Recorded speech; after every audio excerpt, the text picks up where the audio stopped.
Ferrari just pulled off something that might go down as one of the most embarrassing moves in the company's history. And somehow, they did it like nobody would notice. First, they blocked an independent creator from building a concept. They called it unsafe. They said it shouldn't be done.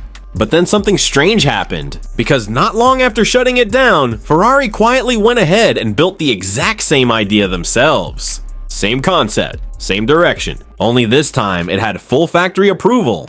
And if you've been following Matt Armstrong's Ferrari 296 GTB rebuild story, what I'm about to show you might completely change how you look at this situation. Because Ferrari may have just confirmed what the entire internet has been suspecting all along. And the craziest part? They don't even seem to realize they've done it. Before we go further, the clip you're about to see in a moment is from Matt Armstrong's own channel. In that video, he shows the 296 challenge-style concept idea he had in mind. The rally-inspired, stripped-back, experimental road car build. The project Ferrari effectively killed before it could breathe. Now hold that image in your head, because by the end of this video, you're going to see something that looks extremely familiar. Something wearing a Ferrari badge, something that came out of Maranello, and the comparison is going to be difficult for Ferrari to explain. This is the story of what happens when an independent creator challenges the control of one of the most powerful car manufacturers in the world. A crashed Ferrari, a YouTuber determined to rebuild it, and a company that suddenly realized it might not be able to stop him. And the bigger this story gets, the more uncomfortable it becomes. If you're new here and you want to follow this unfolding saga, subscribe now, because what happens next surprised everyone watching. So let's rewind. Matt Armstrong bought a crashed Ferrari 296 GTB. Now that might not sound unusual at first, except the 296 GTB is one of the most advanced machines Ferrari has ever produced. A hybrid drivetrain, over 800 horsepower, Ferrari's first turbocharged V6 road car in decades. This car is packed with technology so complex that even Ferrari's own dealers don't have full access to its systems. And Matt bought one that had already been written off by the industry.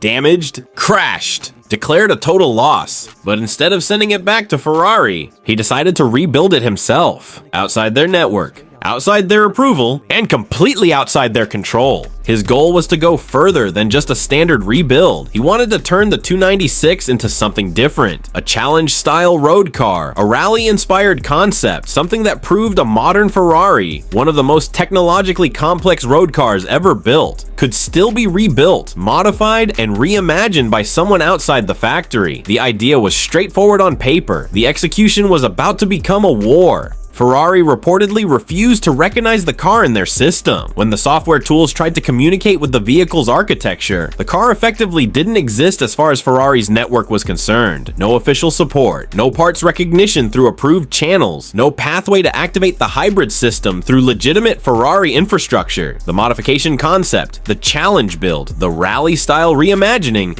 was not approved, not supported, and according to Ferrari's position, not safe to pursue.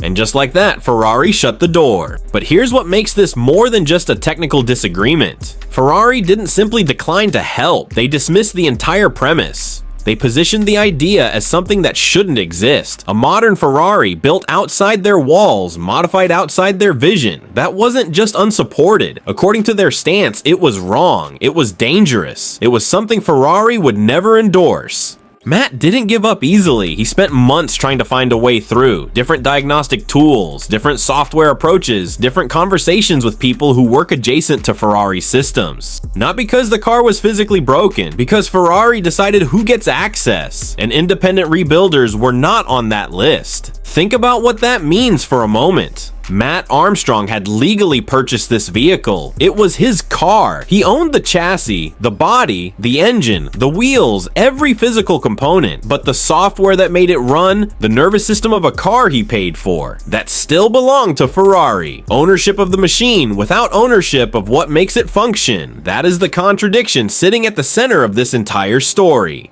Now here's where everything changes. Here's the moment this story stops being about one rebuild and becomes something much larger. Ferrari, the same company that called this concept unsafe, the same company that blocked the idea before it could become real.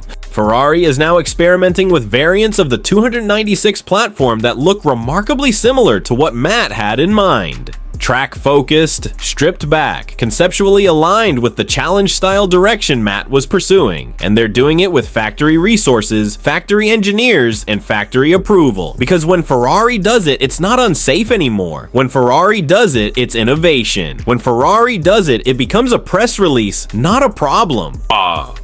Let that sit for a second. An independent creator proposes an idea. Ferrari blocks it. Ferrari then builds a version of the idea themselves. And somewhere in Maranello, someone thinks this is fine. This is the question the entire internet is now asking. Was it ever about safety, or was it always about control? Because if the concept was genuinely dangerous, genuinely irresponsible, genuinely something that shouldn't exist, then Ferrari wouldn't be exploring it. They'd be avoiding it entirely. The fact that they're not avoiding it suggests the safety argument was never really the argument. The real argument was simpler than that. The real argument was, we decide what Ferraris become, not you. And this is where Ferrari may have made a serious miscalculation. They underestimated what it means to fight this battle in front of millions of people. Matt Armstrong's channel doesn't operate in a corner of the internet. It reaches millions of subscribers across multiple languages, multiple continents, multiple demographics that cross far beyond the traditional car enthusiast audience. When Matt documents a rebuild, people who have never touched a wrench in their life watch every minute. When Matt hits a wall, the audience feels it. When a manufacturer blocks a creator without explanation and then does something that looks like they took the idea for themselves, the audience remembers. They screenshot, they share, they comment, they make other videos, and suddenly a corporate decision made inside a room in Italy becomes a global conversation happening in real time.